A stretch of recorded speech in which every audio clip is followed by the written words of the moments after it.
Bonjour, aujourd'hui on parlera du thème de la relation humaine. C'est avec ce thème qu'on amorce le deuxième volet du cours qui concerne davantage les aspects de la psychologie sociale.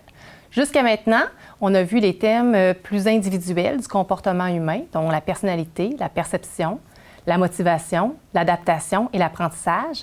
Et maintenant, avec la relation humaine, on va analyser le comportement des individus dans les contextes d'équipe et dans les contextes organisationnels. Ce thème-là va nous servir de fondement pour mieux comprendre les comportements sociaux et les dynamiques de groupe. Le thème de la relation humaine est très important pour la gestion d'entreprise parce qu'il permet aux cadres de développer des compétences clés qui vont faciliter l'intégration de leurs employés dans les équipes et dans les organisations. Particulièrement à notre époque où les enjeux d'attraction et de fidélisation des employés sont majeurs, être capable de développer des capacités pour favoriser l'engagement, l'épanouissement, la performance des employés dans leur équipe et dans l'organisation, ça constitue des compétences clés aujourd'hui. Ce qu'on va voir aujourd'hui, c'est les notions théoriques à la base de la relation humaine.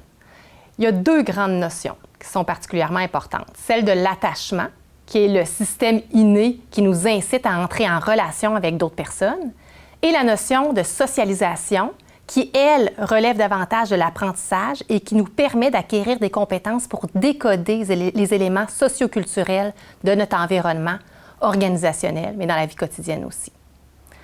De cette façon-là, on arrive à émettre des hypothèses sur notre propre style d'attachement et à ajuster nos comportements en fonction de ce que l'on décode du style d'attachement de l'autre personne aussi.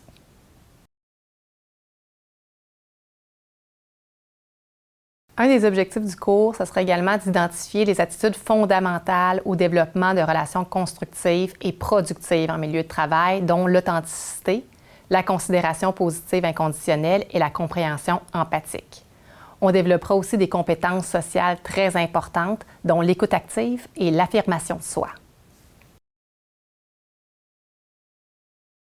Je vous conseillerais, avant de visionner les vidéos de cette séance, de lire le chapitre 6, Relations humaines, du livre obligatoire Psychologie et Management.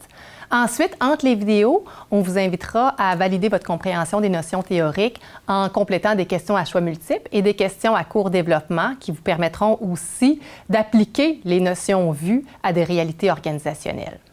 À la fin de la séance, vous aurez l'occasion d'exercer vos habiletés dans le cadre d'une activité synchrone qui vous permettra d'utiliser vos capacités d'écoute active et votre compréhension empathique.